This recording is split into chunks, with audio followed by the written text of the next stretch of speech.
Thank you, Mr. Chairman. Thank you for calling this hearing. To our witnesses, welcome to the Foreign Affairs Committee. I'm grateful that the administration has kept Congress up to speed on the Iran nuclear deal throughout the process, and I know there are many areas where we can continue to work together on this issue. Ambassador Mull, it's good to see you again. Assistant Secretary Countryman, we're glad to have your voice in the mix as well, although we miss you in the Balkans.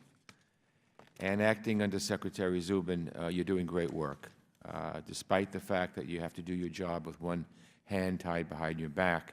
We hear a lot of talk on Capitol Hill about how we need to do all we can to curb rogue regimes and terrorist groups. Well, one easy thing for our Senate colleagues to do would be to bring your nomination up for a vote.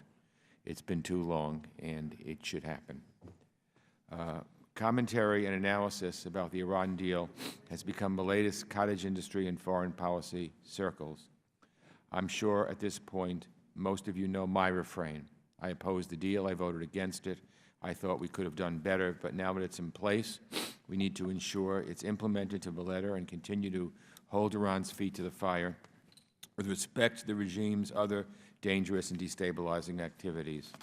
Today, I hope our witnesses who are on the front lines of implementation can help us cut through the speculation and political noise-making around the deal and give us a clear picture of how things are moving forward. For example, we keep hearing that because Iran hasn't yet realized the anticipated windfall from sanctions relief, the administration is going around the world trying to drum up business for Iran. Now, in my experience, when something sounds like a political attack, it's usually because it is. I don't think we should be making any concessions to Iran beyond the scope of what's in the deal, but it's perfectly reasonable for the United States to clarify for businesses what kind of transactions are now in bounds and what remains against the law. In my view, at the end of the day, if businesses continue to shy away from investing in Iran, Iran's leaders have no one to blame but themselves. After all, with its history of corruption, money laundering, support for terrorism, human rights abuses, and an illegal ballistic missiles program, Iran doesn't exactly seem like a smart bet for investing. That's why the Financial Action Task Force, FATF, continues to designate Iran as a high-risk jurisdiction. So hopefully our witnesses can shed more light on why sanctions relief has only led to a trickle rather than a surge for Iran, and how the United States has responded as this aspect of the deal has unfolded. I'd also like to hear about what we're doing and what we plan to do to pressure Iran on other areas of concern.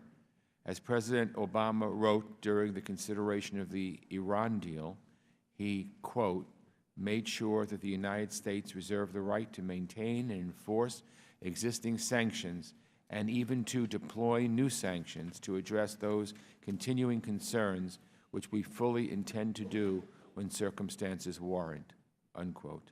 I don't think we should be shy about slapping new sanctions on Iran, again, if the situation and circumstances warrant. After Iran's ballistic missile test late last year, the administration did impose new sanctions. That was the right thing to do. The test was a clear violation of the UN Security Council resolution governing the nuclear deal.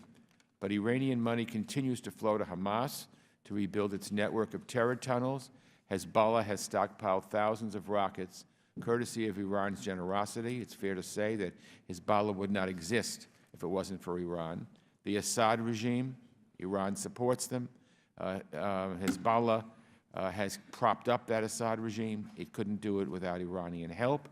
Shia militants in Iraq and Houthi fighters in Yemen can still count on Iran's support, and we have intercepted ship after ship carrying Iranian weapons.